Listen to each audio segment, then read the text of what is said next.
আসসালামু আলাইকুম। দেশ এবং দেশের বাইরে থেকে যারা আমার ভিডিওটি দেখছেন সকলকে আন্তরিক শুভেচ্ছা এবং অভিনন্দন। ভিউয়ার্স, আজকে আমাদের ধান কাটা চলছে এবং একটি গুরুত্বপূর্ণ বিষয় দেখানোর জন্য আমি নিয়ে আসলাম আপনাদেরকে। দেখেন, সামান্য একটি শিলাবৃষ্টি এবং ঝড় বাতাসে কী অবস্থা।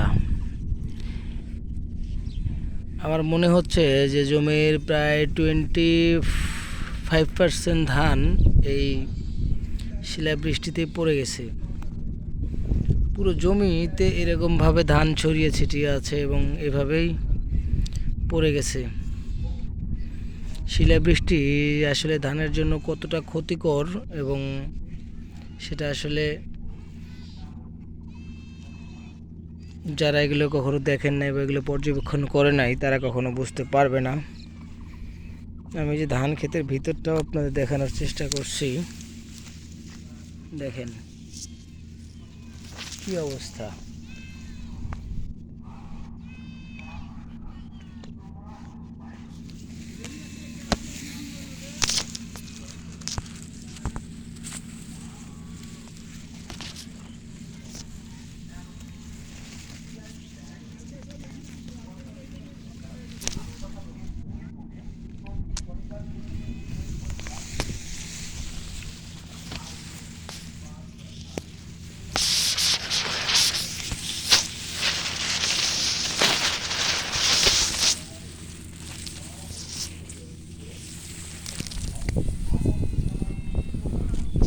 অর্থাৎ যে পরিমাণ ধান পড়ে গেছে, দেখা যাচ্ছে যে আমার যে জমিতে মনে করেন ধান হতো 20 মণ, সে জমিতে ধান হয়ে যাবে এখন 15 মণ।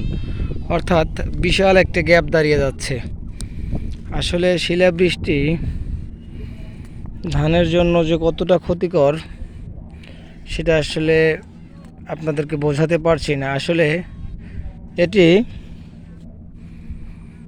এই শিলাবৃষ্টিটি আরও 5-7 দিন হয়ে গেছে, এরকম সময় আগে হয়ে গেছে। তো আজকে যখন ধান কাটা শুরু করতে হলো বা ধান কাটা শুরু করলাম, তো ধান কাটতে সেই বিষয়টি আসলে নজরে পড়লো। এর আগেও যেদিন এটাই হয়েছে সেদিন আসলে ওইভাবে খেয়াল করিনি, কিন্তু বর্তমান পরিস্থিতিতে এসে দেখা যাচ্ছে বা ধান কাটতে এসে দেখা যাচ্ছে যে আসলে এই ক্ষতির পরিমাণটা এতটাই হয়ে গেছে যা মেনে নেওয়াটা আসলে সত্যি অনেক কষ্টকর ব্যাপার একটা হয়ে দাঁড়িয়েছে।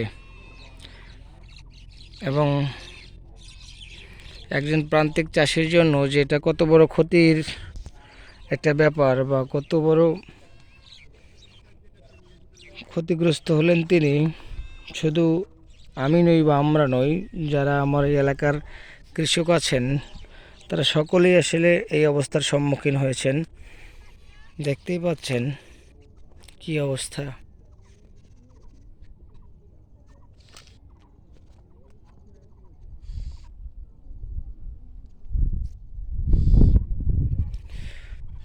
তাছাড়া আমরা যে ধানের জাতটি নির্বাচন করেছি, আসলে সে জাতটি নিয়েও কিছু বলা কথা না বললেই নয়।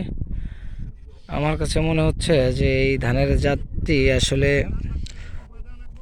ততটুকু পারফেক্ট নয়, কেননা শিলাবৃষ্টিতে এরকম মানে যে পরিমাণ শিলাবৃষ্টি হয়েছে তাতে এই পরিমাণ ধান ঝরে যাওয়া বা পড়া এটা কখনোই কাম্য ছিল না।